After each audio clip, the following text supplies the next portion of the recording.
sur notre enseignement sur la fidélité. Aujourd'hui, j'aimerais vous parler sur la fidélité et la clé du salut ou la clé de la délivrance. Nous allons lire Michée chapitre 7, verset 2. C'est dans l'Ancien Testament. Michée chapitre 7, verset 2. Je vais lire la parole du Seigneur. Après, exaucer s'il te plaît, dans ta version aussi, tu peux aussi nous lire. Michée chapitre 7, verset 2. Je vais d'abord lire cette version. La Bible dit ceci: l'homme de bien a disparu du pays. Il n'y en a plus de justes parmi les hommes. Ils sont tous en embuscade pour renverser le sang, chacun tend un piège à son frère. Exaucé, tu peux nous lire s'il te plaît, ta version s'il vous plaît. Dans le pays, il ne reste plus de gens fidèles à Dieu. Plus personne n'y est honnête, tout ne pense qu'au meurtre, ils se guettent les uns les autres. Ok, exaucé, s'il te plaît, répète ta version, ça c'est ta version un peu est plus vraiment profonde. Ouais, répète, oui. Dans le pays, il ne reste plus de gens fidèles à Dieu. Plus personne n'y est honnête, tous ne pensent qu'au meurtre, ils se guettent les uns les autres. Ok. Je pense que tu peux avoir la vision. Tu peux avoir des buts. Tu veux aller quelque part. Tu veux accomplir quelque chose. Mais si en toi, tu n'as pas l'esprit de fidélité attaché à cette vision, ou tu n'as pas l'esprit de fidélité attaché à tes objectifs, sache-le bien, tu n'accoucheras pas les choses dont tu penses réaliser. La fidélité est quelque chose de très important. Je vous avais dit le dimanche passé, la fidélité, elle est comme un bouclier. La fidélité protège, sécurise. La fidélité crée la communion. Et la communion crée l'harmonie. Amen. Et à titre de rappel, je vous avais dit, une structure ne peut jamais arriver à l'achèvement si dans la base de cette structure, il n'y a pas la fidélité. Donc, la fidélité est très importante dans tous les domaines de la vie. Dans tous les domaines, la fidélité est importante.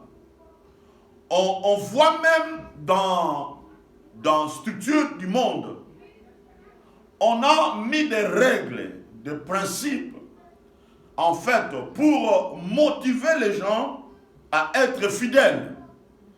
Et quand vous regardez aussi dans la structure du monde, ils ont dans l'administration où nous sommes en Belgique, pour avoir des recettes dans le taxe, dans l'assurance ou dans tous les domaines de l'administration financière, ils ont établi des lois.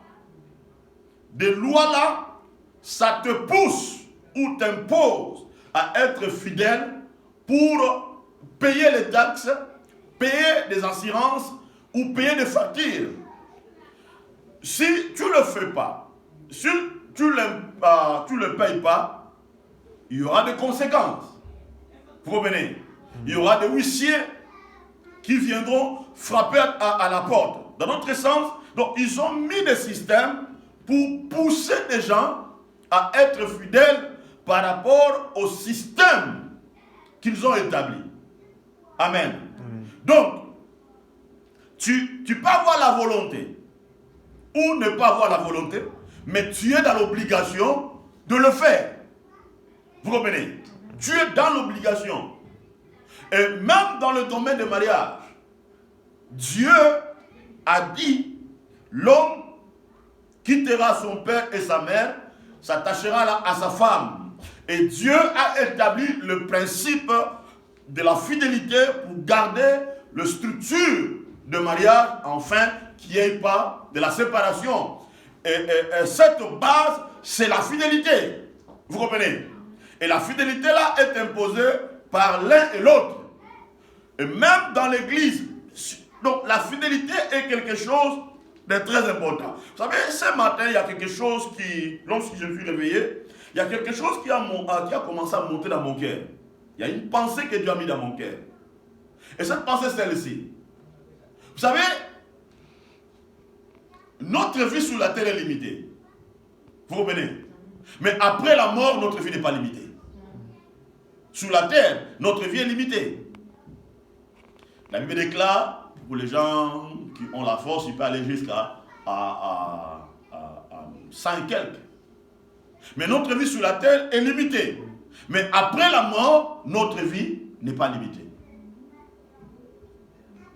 Maintenant, et cette parole m'a interpellé. Il y a quelque chose qui a monté dans mon esprit. Cela veut dire, avec ce temps limité que Dieu m'a donné sur la terre, je suis obligé de gérer ce temps avec beaucoup de fidélité.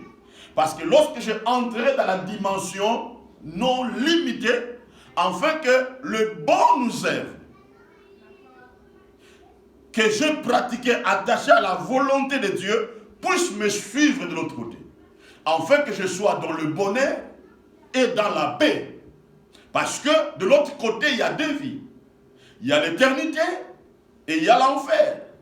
Et l'enfer représente le monde du diable. Et dans cette dimension de l'enfer, il n'y a pas le bonheur. Il n'y a que de la souffrance. Et cette dimension aussi est éternelle, tout ça. Donc, ça me pousse à réfléchir, à dire, pendant le court temps que Dieu m'a donné, je dois faire tout possible de le gérer avec beaucoup de ministère. De bien le gérer, que je reste fidèle aux principes et aux valeurs que Dieu a établies, afin que le bon œuvre puisse me suivre de l'autre côté. Quand on réfléchit comme ça nous pousse à être fidèles. Ça nous pousse à faire les choses bien. Je vais ouvrir un autre parenthèse. Maintenant, suis-moi très bien. Vous savez, les gens qui ont atteint une dimension dans le domaine de l'entrepreneuriat, ou qui ont établi des objectifs, ils veulent le réussir, ces gens-là, ils disent souvent que le temps est précieux. Vous comprenez? Ils disent souvent, le temps ne changera pas à ta faveur.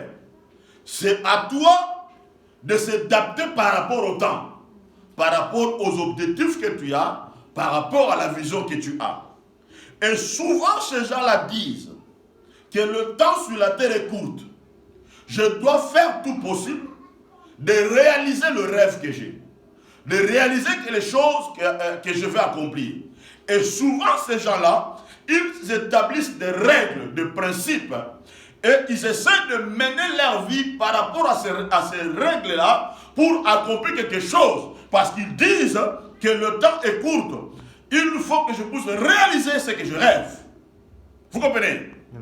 Or, dans la dimension spirituelle aussi, c'est comme ça, bien aimé. Si tu veux réussir dans la dimension spirituelle et dans la dimension physique, il est important, bien aimé, d'établir des règles.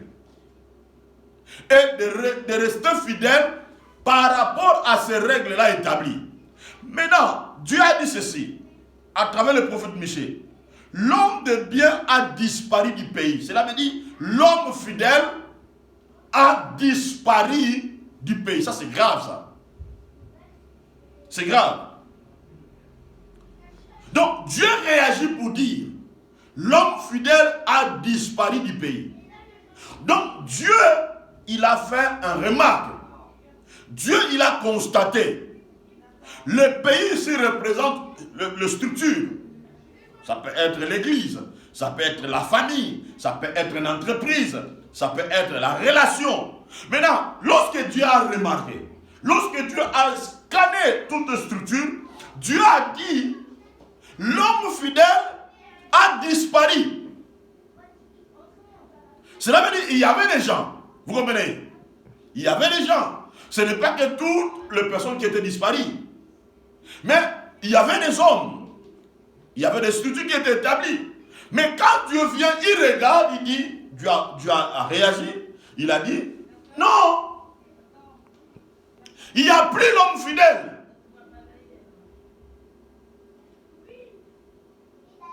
L'homme juste a disparu du pays. Ça, la remarque que Dieu a fait, il a dit que l'homme juste a disparu. Dans d'autres sens, on voit que Dieu était à la recherche de gens fidèles. L'homme bien ou l'homme juste a disparu. Dans la version de Exaucé, on a dit l'homme intègre. Amen. L'homme intègre n'y est plus parmi les hommes. Amen. Parce que l'intégrité et la fidélité marchent ensemble. Quelqu'un qui est fidèle envers toi, il sera aussi intègre envers toi. Amen. Il sera aussi intègre avec toi. Il fera tout possible de te mettre à l'aise, de te permettre d'avancer, de te permettre de progresser, de te permettre d'aller atteindre la vision ou les objectifs que tu as. Mais Dieu a dit, l'homme juste a disparu du pays. Et il n'y a plus des hommes intègres parmi les hommes. Maintenant, regardez un peu les conséquences. Regardez les conséquences. L'homme de bien a disparu du pays. Il n'y a plus de justes parmi les hommes. Ils sont tous en embuscade pour verser le sang. Chacun tend un piège à son frère. Voyez? Quand il n'y a plus la fidélité, et il n'y a pas aussi l'intégrité. Maintenant, qu'est-ce qui se passe? Il y a le désordre qui va régner. Vous comprenez? Là où il n'y a plus la fidélité, les gens vont commencer à se créer des pièges pour essayer de détruire l'homme, de briser l'autre. Vous comprenez? Parce qu'il n'y a plus la fidélité. Le dimanche passé, je vous avais dit, on va lire un peu ce verset-là parce que c'est vraiment important. Lisons un peu Proverbe 20, verset 7. Exaucé, s'il vous plaît. Nous lisons ça. Proverbe 20, verset 7. Le juste mène une vie intègre, heureux les enfants qui laissent après lui. Proverbe 20, verset 7. Proverbe. Attends. Je vais aller un peu dans ma version. Proverbe 20. Proverbe. Attends. Proverbe 20, verset 7. Regardez ce que la Bible déclare.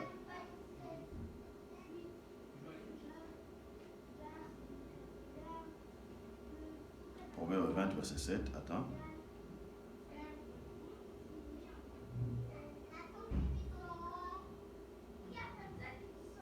Ok, verset 6. Verset 6. Beaucoup de gens se vantent de leur bonté, mais qui trouvera quelqu'un de vraiment sûr? Beaucoup de gens proclament leur bonté. Là-bas, on a dit, et de quoi? Beaucoup de gens se vantent de leur bonté, mais un homme fidèle, qui le trouvera? Un homme fidèle, qui le trouvera? Dimanche passé, je vous ai montré. Être bon ne veut pas dire être fidèle. Vous comprenez? Parce que beaucoup de gens montrent que non, je suis bon, non, je fais ça, je fais ça, je fais ça. Est-ce que tu es réellement fidèle? La Bible déclare, l'homme fidèle, qui le trouvera? On a vu, vous n'avez pas déjà entendu un mari dans la maison. sa femme réclame. Vous comprenez?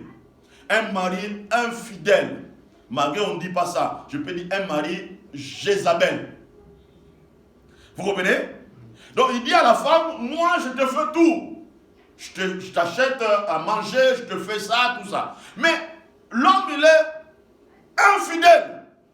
Mais il déclare que non, moi je fais du bien, je t'achète des habits, je fais ça, je fais ça. Mais la femme voit que tout ce que tu fais pour moi, ce n'est pas ça que moi je fais. Moi j'ai besoin de ta fidélité. Vous comprenez? Mais l'homme, il se vante de ses bontés. Vous comprenez? Je fais ça, je fais ça, je fais ça. Quand tu n'es pas fidèle, toutes les choses bonnes là que tu peux faire dans le sens matériel n'a pas un sens devant la personne qui veut que tu sois fidèle devant lui. C'est pour ça qu'il me déclare, mieux vaut l'obéissance que le sacrifice. Le sacrifice, on peut le mettre comme le bon œuvre que les gens peuvent se vanter. Vous comprenez? Comme les gens peuvent se vanter. Beaucoup de gens vantent leur bonté. Mais en réalité, ils ne sont pas fidèles.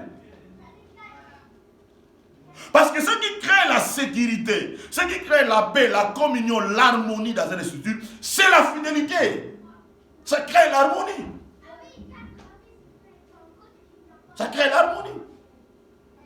On a déjà vu, bien aimé, on a déjà vu des femmes, hein, son mari a rien du tout. Mais tellement que le mari est fidèle, la femme elle est très attachée à l'homme. Vous comprenez? Vous vous posez des questions, comment cette femme elle est attachée à cet homme-là? Mais la femme lui-même, elle sait pourquoi elle s'est attachée à cet homme-là. Vous comprenez? La Bible dit ceci. Mieux vaut un pain sec avec la paix qu'avoir beaucoup de pain sans paix. Et voilà pourquoi, là où je dis que la fidélité est importante. Donc, dans l'église, dans tout ce qu'on peut faire, la fidélité est quelque chose d'important. Dans le temps où nous sommes en train de vivre, Dieu est en train de chercher des personnes fidèles. Et Dieu a dit, les personnes fidèles sont disparues du pays. Et Dieu est à la recherche. Pourquoi Dieu est à la recherche? Parce que Dieu veut amener le salut. La Bible déclare, Jésus revient bientôt. Dieu est à la recherche des hommes et des femmes fidèles. Les gens qui doivent s'attacher à son travail. Les gens qui vont donner leur cœur. Ce sont des gens que Dieu a besoin. Ce sont des personnes que Dieu cherche. Écoutez. On n'est pas fidèle parce qu'on vous demande d'y être. On n'est pas fidèle parce qu'on vous demande d'y être. Mais on est fidèle parce que on est fidèle par l'esprit de l'engagement vis-à-vis de Dieu et vis-à-vis des buts que vous avez. Je vais répéter. On n'est pas fidèle parce que les gens on nous demande d'y être.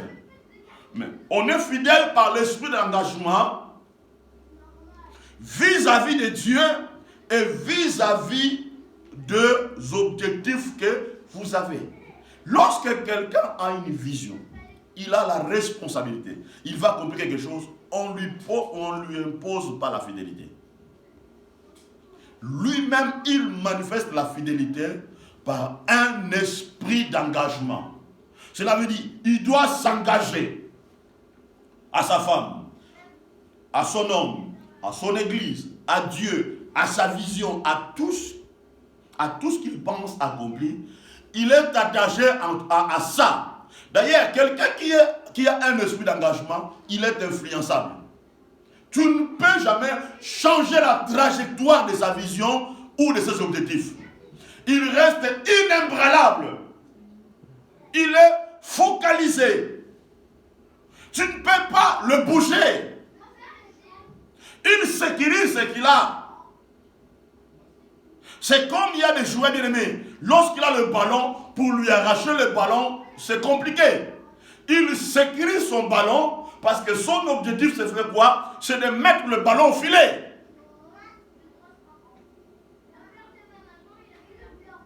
On peut décider comme le meilleur défenseur, tout ça. Il s'en fout de toi. Lorsqu'il a le ballon, il sécurise son ballon.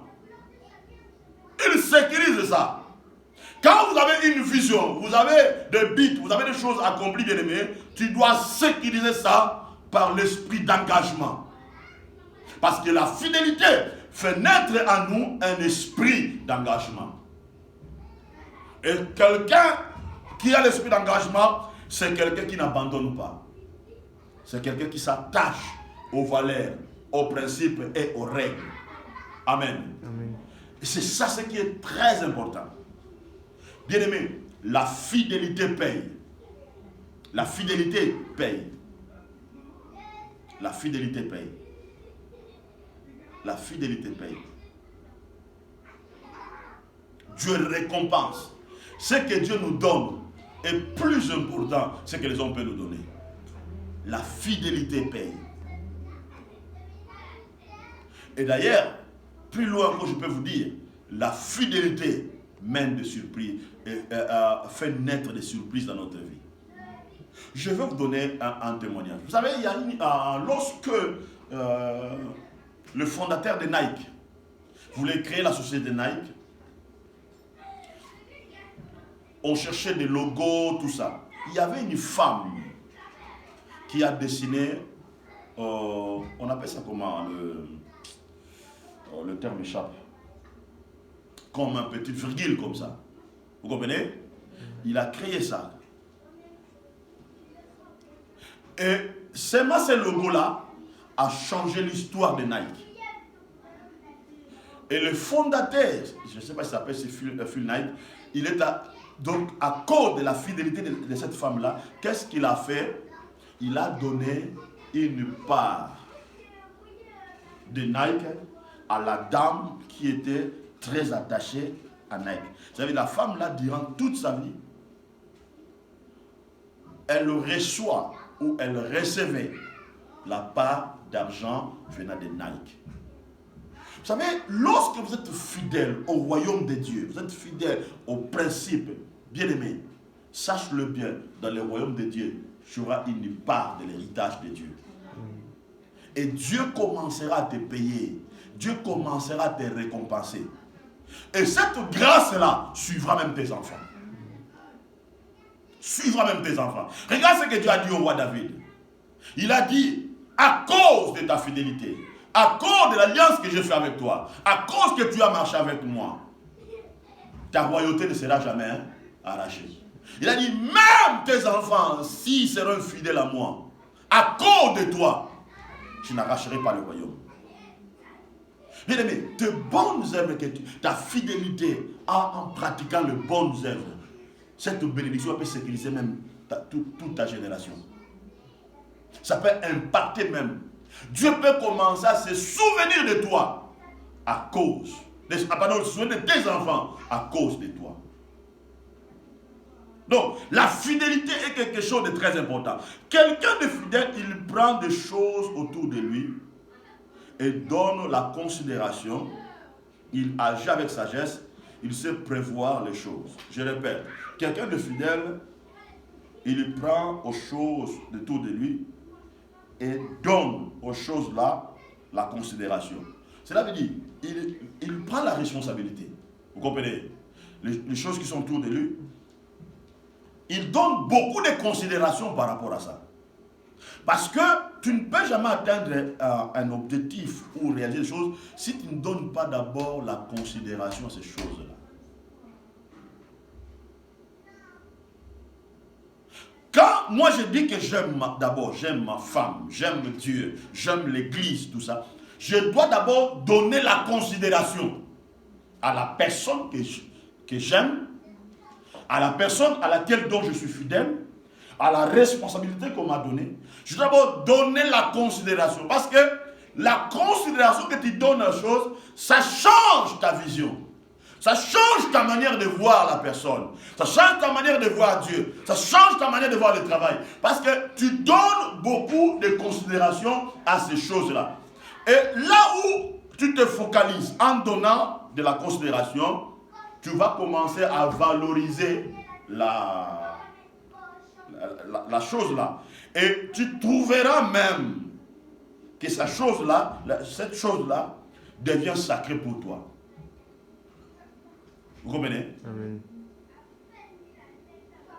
Tu ne seras pas comme on nous dit qu'il y a une tribu au Congo, en République démocratique du Congo, qui voit des femmes comme des riens. Vous comprenez? Donc, c'est là d'aller à des voix de femmes comme des riens. Il peut te traiter, il peut t'injurier.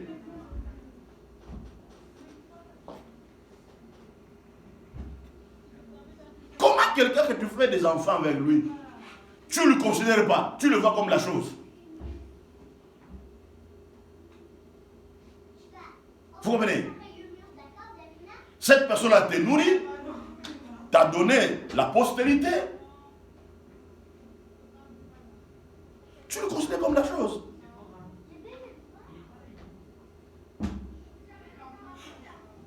Dans la relation avec Dieu,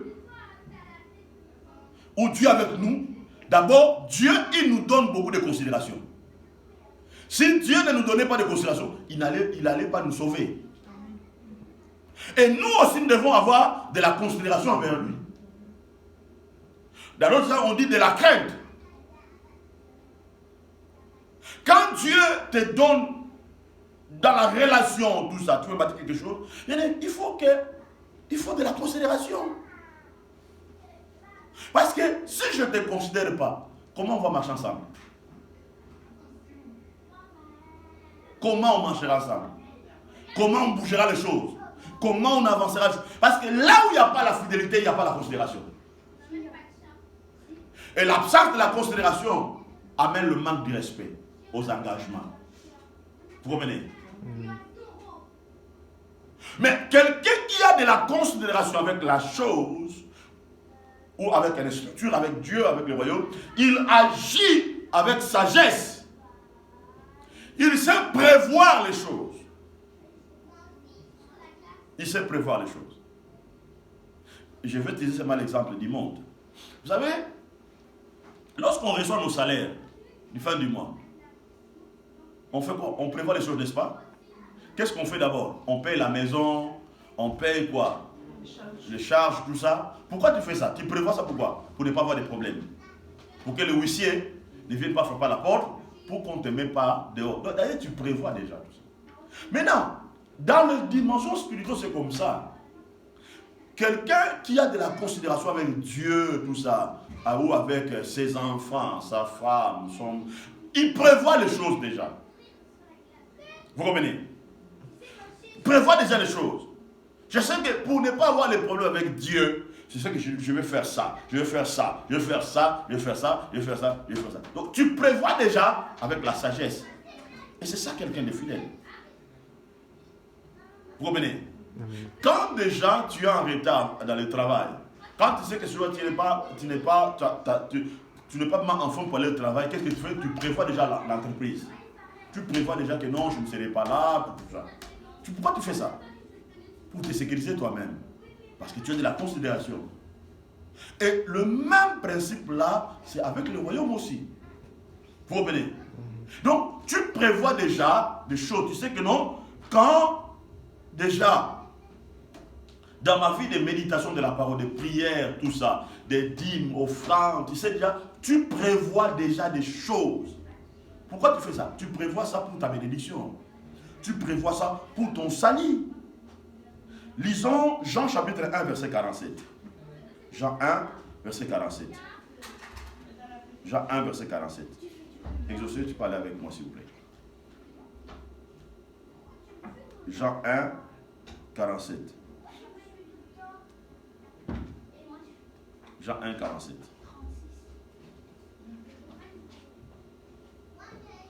Quand Jésus vit Nathanaël s'approcher de lui, il dit à son sujet: voici un véritable Israélite. Il n'y a rien de faux en lui. Ah, c'est Jésus qui parle ici. Il témoigne. Il témoigne de Nathanaël. Il dit, Jésus voyant venir à lui Nathanaël, il dit de lui, il déclare de lui, il donne témoignage de lui. Voici vraiment un Israélite dans lequel il n'y a point de fraude. Cela veut dire il n'y a point de l'infidélité. Jésus, il témoigne. Écoutez, ce témoignage n'est pas seulement fait dans le monde physique.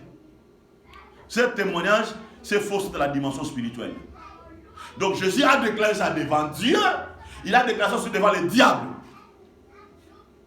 Donc, quand le royaume de Satan s'engage pour toucher Nathanaël, Jésus va déclarer. Il dit non, ces personnes-là, c'est comme Job. Donc, vous n'avez pas le droit de le toucher. Parce que c'est un homme juste, c'est un homme fidèle. En lui, il n'y a point de l'infidélité. Il est attaché aux valeurs et aux règles. Jésus a témoigné. Et le témoignage de Jésus, le témoignage de Dieu, touche toutes les dimensions. Bien-aimé, regarde ce que la Bible déclare. Si Dieu est pour toi, qui sera contre toi? Vous comprenez? Si Dieu témoigne contre toi, qui peut témoigner faussement contre toi? Le témoignage de Dieu est plus que le témoignage des hommes. La Bible déclare, le Saint-Esprit rendra témoignage que vous êtes des personnes fidèles. Et les gens peuvent te critiquer, les gens peuvent dire n'importe quoi contre toi, mais quand Dieu témoigne contre toi, c'est le témoignage de Dieu qui compte. C'est le témoignage de Dieu qui compte. Donc, Dieu témoigne, il déclare pour les gens qui sont fidèles. Et Dieu défend la cause des gens qui sont fidèles. Il défend. Regardez dans les entreprises. Quelqu'un qui a fait 40 ans, 30 ans, 25 ans dans l'entreprise, si toi tu viens seulement 2 ans, tu provoques cette personne-là, on défendra la personne qui a fait 25 ans. Vous comprenez? Amen. On défendra la personne qui a fait 30 ans, 25 ans.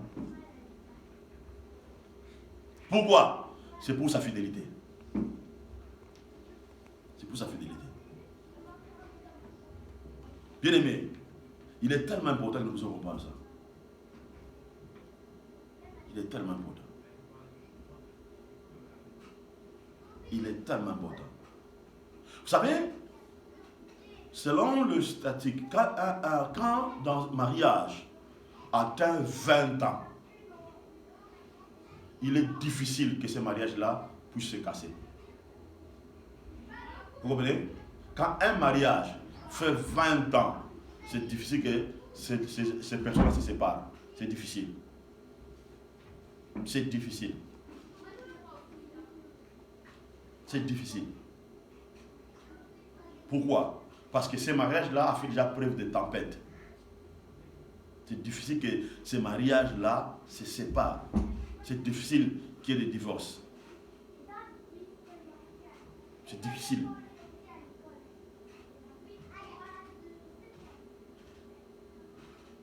C'est difficile. C'est difficile. Le futur d'un arbre dépend de sa sémence. J'aimerais que vous puissiez mettre ça dans votre tête. Le futur d'un arbre dépend de sa sémence. Sans la sémence, il n'y a pas l'avenir d'un arbre. Donc l'arbre là que vous voyez là, son futur dépend de sa sémence. Mais quand tu tiens la sémence comme ça, tu vois l'arbre? Non.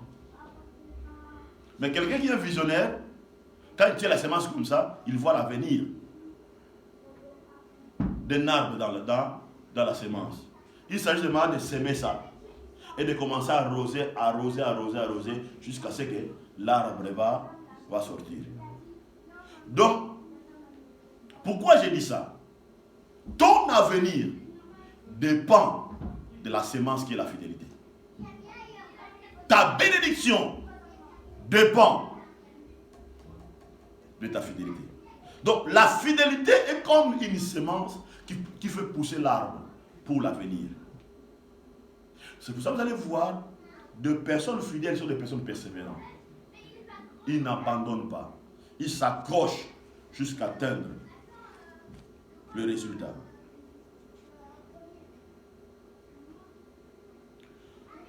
Des gens fidèles ou des personnes fidèles mettent les choses prioritaires au centre de tout. Les gens qui sont fidèles, ils mettent les choses prioritaires au centre de tout. Ils mettent les choses prioritaires au centre de tout. Pourquoi? Parce qu'il va atteindre quelque chose. Pourquoi? Parce qu'il va arriver quelque part. Et ils mettent les choses prioritaires au centre de tout. Et souvent, ils ont une vie concentrée sur l'obéissance. Une vie concentrée sur l'obéissance. Et ils sont fidèles à leur prise de décision. Je vais donner 4 paragraphes, après on va terminer. Écoutez. L'infidélité vole l'esprit de reconnaissance. Lorsque quelqu'un devient infidèle, l'esprit de reconnaissance tombe. Si vous allez voir aujourd'hui, les gens, on a lu la parole de Dieu, on a dit l'homme du bien, l'homme fidèle est disparu du pays. Lorsque les gens fidèles ne sont plus dans une structure, il n'y aura pas l'esprit de reconnaissance. Et quand quelqu'un devient fidèle envers Dieu, c'est que d'abord, l'infidélité va voler, c'est l'esprit de reconnaissance. La personne va oublier tout ce que Dieu a fait pour lui. Le salut que Dieu lui a donné, la grâce que Dieu lui a donnée, la bonne santé que Dieu lui a donnée, l'argent que Dieu lui a donné. Amen. Amen. Et quand l'infidélité vole l'esprit de reconnaissance, il vole aussi la bonne volonté d'obéir ou de se soumettre ou de pratiquer la parole de Dieu. Ça c'est le premier paragraphe. Deuxième paragraphe. Lorsque l'infidélité vole l'esprit de reconnaissance, vous allez commencer à sentir que les choses de Dieu deviennent difficiles pour vous. Quand vous le sentez, il faut demander l'aide de Dieu. Du Seigneur, toi qui es fidèle, aide-moi. Que cet esprit libère ma vie. Les choses de Dieu deviendront difficiles pour vous.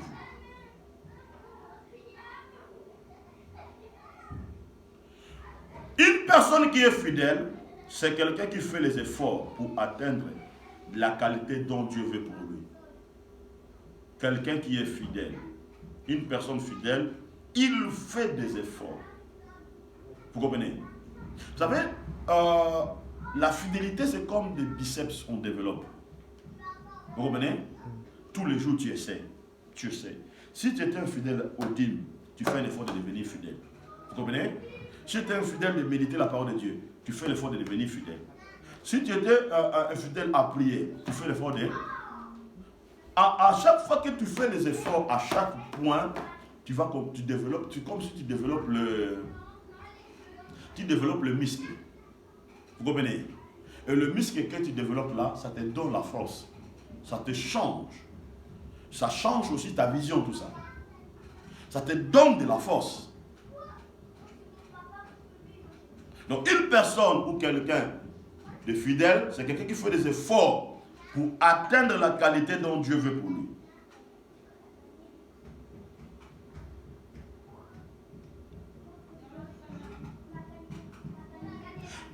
Et un point aussi important pour clôturer, lorsque vous ne savez pas placer des priorités, des choses dans le rang prioritaire, votre vie finira dans la misère. Vous comprenez? Lorsque vous ne savez pas placer les choses dans le contexte ou dans la direction des choses prioritaires, votre vie finira dans la misère. Or, Dieu ne veut pas ça. Amen. Amen. Dieu veut que notre vie puisse atteindre une autre dimension, puisse aller plus loin. Et c'est ça ce que Dieu veut pour nous. Amen. Amen. C'est ça ce que Dieu veut pour nous. Et c'est ça ce que Dieu attend pour nous. Amen. Amen. Donc nous devons atteindre cette dimension-là. Nous devons arriver à cette dimension-là. Et voilà pourquoi ce matin, Dieu avait besoin de nous interpeller et d'attirer notre attention par rapport à ça. Que le bon Dieu vous bénisse. Amen.